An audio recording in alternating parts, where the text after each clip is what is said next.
نحمده ونصلي على رسوله الكريم أما بعد فأعوذ بالله من الشيطان الرجيم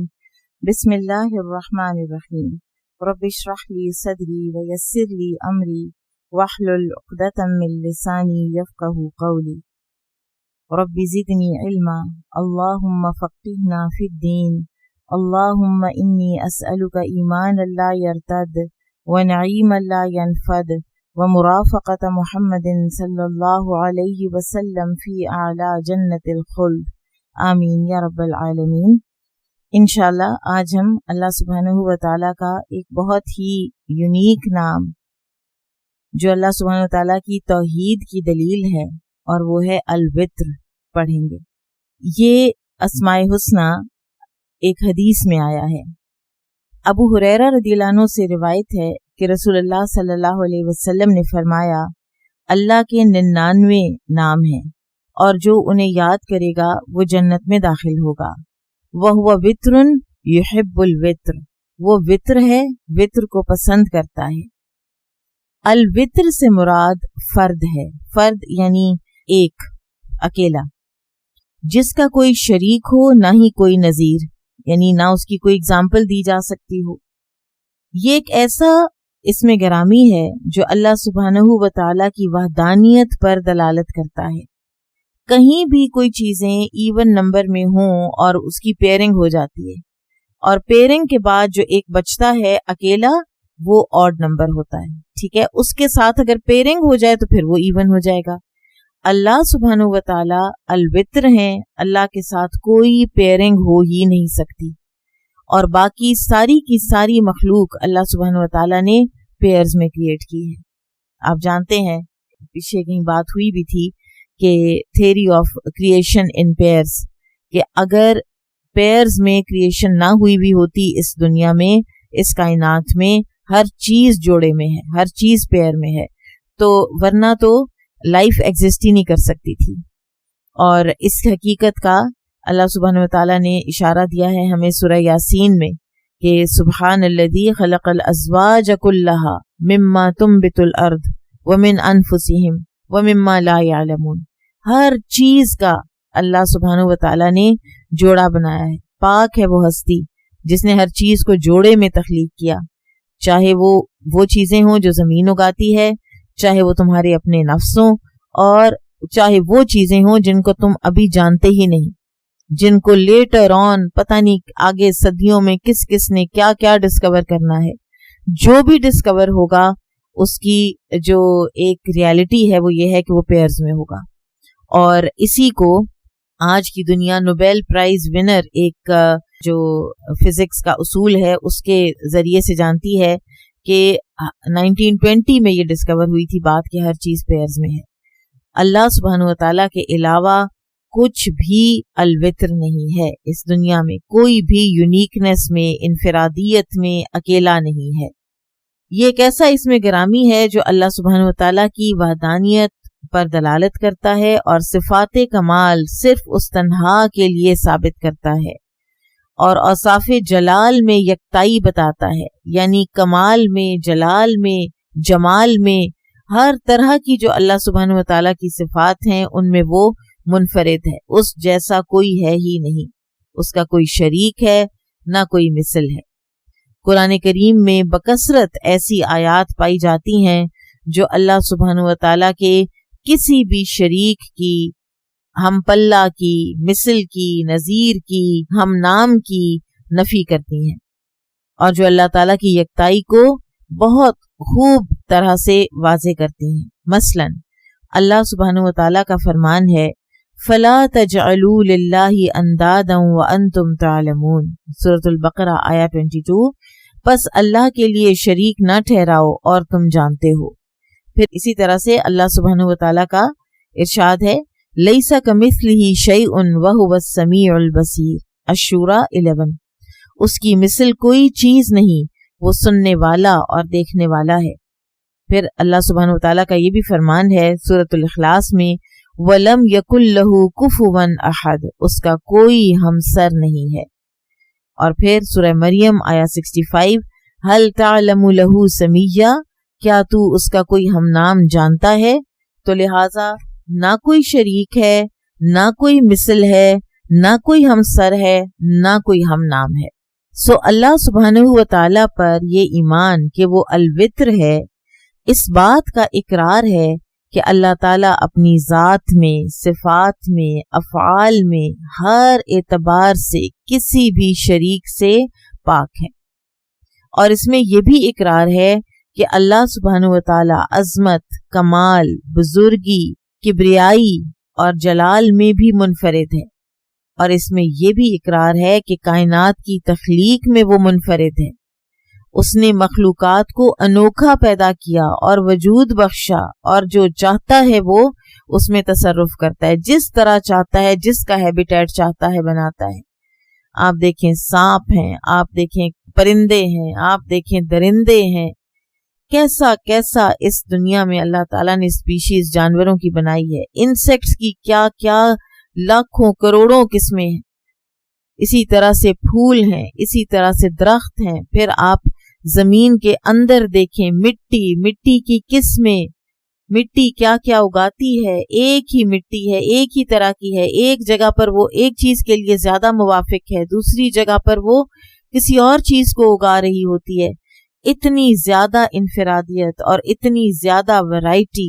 سوائے اللہ سبحانہ و تعالیٰ کے کوئی پیدا نہ کر سکتا تھا، نہ ہی نیچر کا کوئی بھی نعم البدل ہو سکتا ہے، وہ جو اللہ سبحانہ و تعالیٰ نے بنائی ہے۔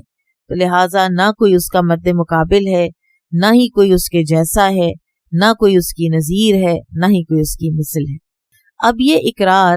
کہ اللہ سبحانہ و تعالیٰ اکیلا ہے، یکتا ہے،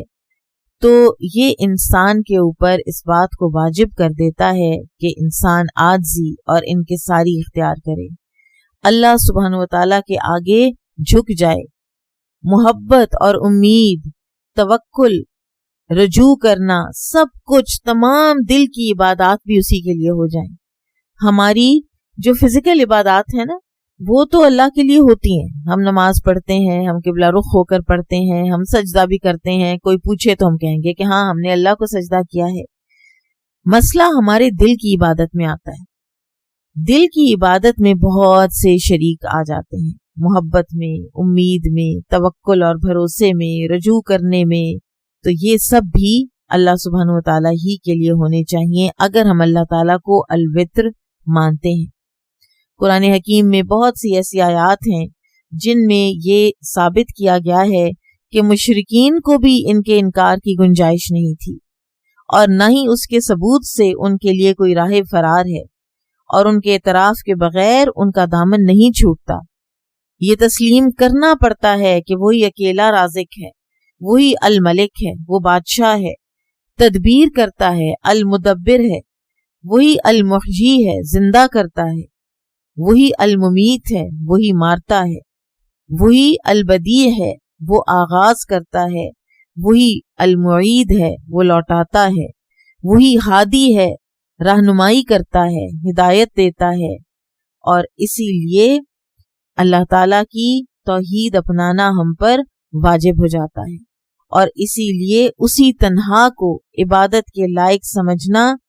ہمارے لیے واجب ہو جاتا ہے۔ اور شرک کی جو رسوائی ہے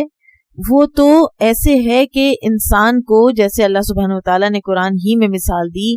کہ ایسے ہے کہ جیسے آسمان پر اس کو کوئی پرندے لے جائیں، پھر اس کو گرائیں، پھر اس کے چیتھڑے اڑیں، تو انسان کی اپنی جو ایک شخصیت ہے وہ بھی پارا پارا ہو جاتی ہے جب وہ شرک میں پڑتا ہے۔ اور اللہ الوتر شرک کی نفی ہے، اور بے اختیاروں کو اختیار دینے کی نفی ہے، جن کے ہاتھ میں کسی کا نفع نقصان نہیں ہے ان کو نفع نقصان کا مالک سمجھنے کی نفی ہے، اور موت و حیات کا اختیار کسی کو دینے کی نفی ہے۔ انسان اپنی اتھارٹی کے زوم میں آ کر بہت غلط فہمی کا شکار ہو جاتا ہے کہ شاید میری اتھارٹی کبھی ختم نہیں ہونی، یا شاید یہ کہ یہ جو میرا اس وقت جو میرے پاس طاقت ہے یہ بڑی مضبوط ہے، اور اس کی وجہ سے کوئی مجھے زیر نہیں کر سکتا، کوئی مجھے شکست نہیں دے سکتا۔ فرعون نے بھی کہا تھا کہ یہ تو بالکل ایک چھوٹا سا لشکر ہے، لشرذمۃ، یہ تو ایک چھوٹا سا لشکر ہے، اور یہ تو ادھر کے ادھر ابھی کے ابھی ہی یہ رسوا اور ذلیل ہو جائیں گے اور شکست خوردہ ہو جائیں گے۔ تو کیسے اللہ سبحانہ و تعالیٰ نے موسیٰ علیہ السلام کے عصا کو یہ اس میں تاثیر بخشی کہ سمندر پھٹا اور بنی اسرائیل نکل گئے اور فرعون وہیں غرق ہو گیا. اللہ تعالیٰ جب چاہے، جس کی چاہے، جو طاقت چاہے واپس لے لے. نمرود کو اللہ تعالیٰ نے ایک مچھر کے ذریعے سے ختم کر دیا تھا. ابو العباس قرطبی رحمہ اللہ فرماتے ہیں وطر سے مراد توحید ہے. مطلب یہ ہوا کہ اللہ تعالیٰ اپنی ذات میں، کمال میں اور افعال میں واحد ہے اور توحید کو پسند کرتا ہے، یعنی مخلوق کے سوا اس اکیلے کا اعتقاد رکھا جائے اور اس کی وحدانیت اختیار کی جائے. اب پیچھے جو ہم نے حدیث پڑھی اس کا اول حصہ اللہ کی وحدانیت اور اس کے جلال اور کمال میں منفرد ہونے پر،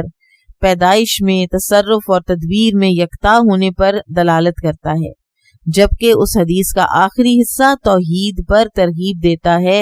اور توحید کے محافظین اور اس پر قائم رہنے والوں کو اللہ کی ان سے محبت کے بیان سے اس پر ابھارتا ہے. قرآن پاک میں بہت سی آیات اس توحید کو پختہ کرتی ہیں اور شرک اور برابری کو باطل قرار دیتی ہیں. مثلا اللہ سبحانہ وتعالیٰ کا فرمان ہے اَأَرْبَابٌ مُتَفَرِّقُونَ خَيْرٌ أَمِ اللَّهُ الْوَاحِدُ الْقَهَّارُ. یہاں یوسف علیہ السلام اپنے وہ جو زنداں کے دو ساتھی ہیں، قید خانے کے دو ساتھی ہیں، نوجوان لڑکے جنہوں نے خواب دیکھا تھا اور وہ تعبیر معلوم کرنے کے لیے یوسف علیہ السلام کے پاس آئے، تو یوسف علیہ السلام نے اپنی طرف ان کی توجہ دیکھی تو ان کی خواب کی تعبیر بتانے سے پہلے ان کو توحید کی طرف بلایا اور انہوں نے کیا کہا کہ کیا بہت سے رب، مختلف رب بہتر ہیں یا اللہ الواحد اکیلا؟ الواحد یا الوتر، الوتر بھی کہا جا سکتا ہے نا، القہار جو کہ قہار ہے، کنٹرولر ہے ہر چیز کا. تو ٹوٹل نفی ہے ارباب متفرقون کی، بہت سے مختلف ارباب کی، ربوں کی. اللہ سبحانہ وتعالیٰ کا فرمان ہے قل الحمد للہ وسلام علی عبادہ الذین اصطفیٰ اللہ خیر اما یشرکون. سورہ النمل آیا 59. کہہ دو تمام تعریفات اللہ ہی کے لیے ہیں اور اللہ کے ان بندوں پر سلام ہو جن کو اس نے چنا ہے، اللہ بہتر ہے یا جو یہ شرک کرتے ہیں. تو بے شمار بڑی واضح روشن دلائل ہیں اور آیات ہیں جن میں فطرت کی جو تخلیق ہے اور کائنات کے جتنے شواہد ہیں ان کے ذریعے انسان کو اللہ کی وحدانیت کا درس دیا گیا ہے. آپ سورۃ الواقعہ پڑھیں، آپ سورہ یاسین پڑھیں، آپ 30واں سپارہ پڑھیں، آپ کو ایسے ایسے اللہ سبحانہ وتعالیٰ کی وحدانیت کے دلائل اس کائنات سے ملیں گے. جب چاہے اللہ تعالیٰ، سورہ نبا میں آپ کو دلیل ملتی ہے کہ اللہ تعالیٰ نے سورج بنایا، ایسا سراج، ایسا چمکتا روشن سورج، سراجا وہاجا، کہ جو آپ کی زندگی کا ضامن ہے اس دنیا میں، اور اسی سورج کو، اسی اتنی بڑی طاقتور ایک مخلوق ہے اللہ تعالیٰ کی سورج، اسی کو جب اللہ چاہے، سورہ تکویر میں اللہ تعالیٰ فرماتے ہیں اذا الشمس کورت، جب سورج کو لپیٹ دیا جائے گا. کسی بھی چیز کی طاقت، قوت اللہ تعالیٰ کے آگے کوئی بھی حیثیت نہیں رکھتی. وہ یہ نہیں ہے کہ اگر سورج طاقتور ہے تو سورج اللہ تعالیٰ کے آگے یہ کہہ سکتا ہے کہ نہیں ابھی میں نے نہیں بجھنا. جب اللہ چاہے گا. وَإِذَا النُّجُومُ انْكَدَرَتْ، وہ ستارے جن کو اللہ تعالیٰ نے ملینز آف ایئرز سے اس کائنات کے اوپر رکھا ہوا ہے، اس آسمان دنیا کی زینت بھی بنایا ہے، پھر اسی طرح سے نیویگیشن کے لیے بھی یہ استعمال ہوتے ہیں، لیکن جب اللہ چاہے گا یہ بے نور ہو جائیں گے. وَإِذَا الْكَوَاكِبُ انتَثَرَتْ، ایک اور جگہ پہ آتا ہے، یہ جھڑ جائیں گے، ان کا گریویٹیشنل پل ختم ہو جائے گا. سو یہ صرف اور صرف ایک اکیلا اللہ سبحانہ و تعالیٰ ہی کر سکتا ہے، اور یہ اس بات کی واضح ترین دلیل ہے کہ وہ تنہا ہی الہ ہے اور وہی وحدہ لا شریک عبادت کا حق رکھتا ہے. ابن قیم رحمہ اللہ فرماتے ہیں قرآن پاک کی ہر سورہ توحید کی دونوں اقسام، یا تو ربوبیت اور یا الوہیت، ان دونوں کو ضمن میں لیے ہوئے ہے. بلکہ وہ کہتے ہیں کہ ہم یہ قاعدہ کلیہ بیان کرتے ہیں کہ ہر آیت میں توحید ہے اور وہ اس پر گواہ اور دعوت دینے والی ہے. قرآن پاک یا تو اللہ تعالیٰ کی ذات، اس کے اسماء و صفات اور افعال کی خبر دیتا ہے، تو یہ توحید علمی خبری ہے، ٹھیک ہے، یا اس اللہ کی عبادت کی دعوت دیتا ہے اور یہ کہ اس کے سوا عبادت سے علیحدگی اختیار کی جائے تو یہ توحید ارادی طلبی ہے، یا اس میں امر و نہی ہے، حکم دیا گیا ہے یا منع کیا گیا ہے اور ان میں اس کی اطاعت کے التزام کا ذکر ہے تو یہ توحید کے حقوق ہیں اور اس کی تکمیل کرتے ہیں،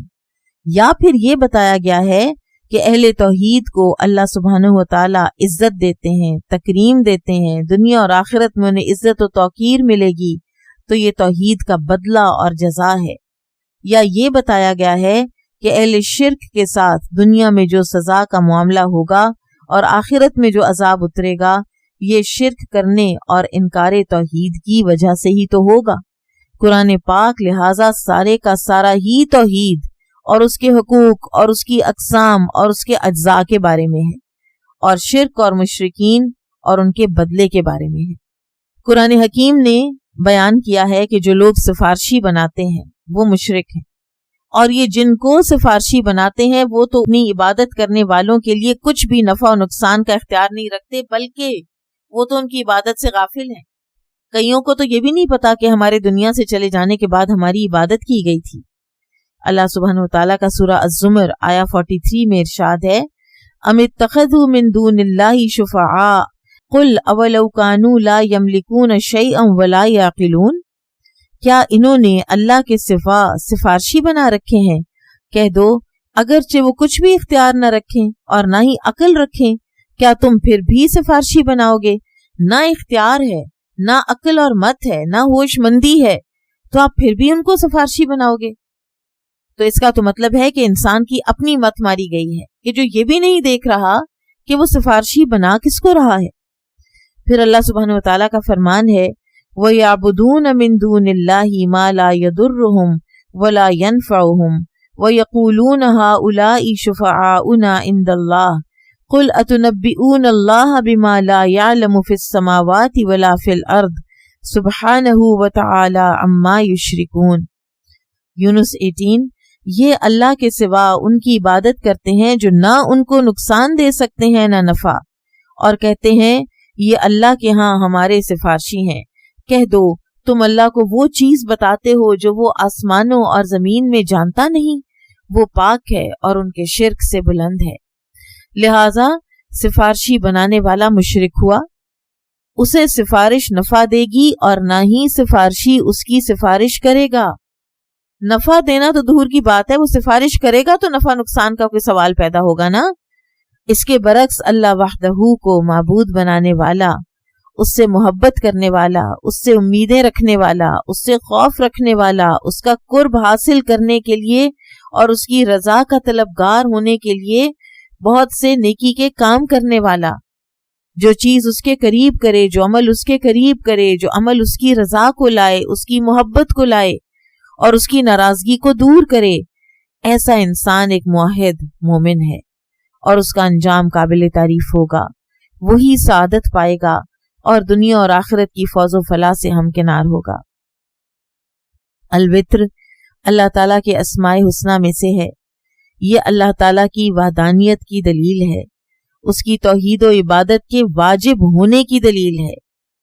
اس کا وتر کو پسند کرنا عقیدہ و عبادت میں اللہ تعالیٰ کو یکتا رکھنے والے موحد مومنین کی فضیلت پر دلالت کرتا ہے، یعنی اللہ تعالیٰ الوتر کو پسند کرتے ہیں، تو جو مومن اللہ الواحد الوتر پر ایمان لائے گا تو اللہ تعالیٰ اس سے محبت رکھیں گے۔ جس مومن کو یہ ناپسند ہوگا کہ وہ اللہ تعالیٰ کے ساتھ کسی کو شریک ٹھہرا کر اس کے الواحد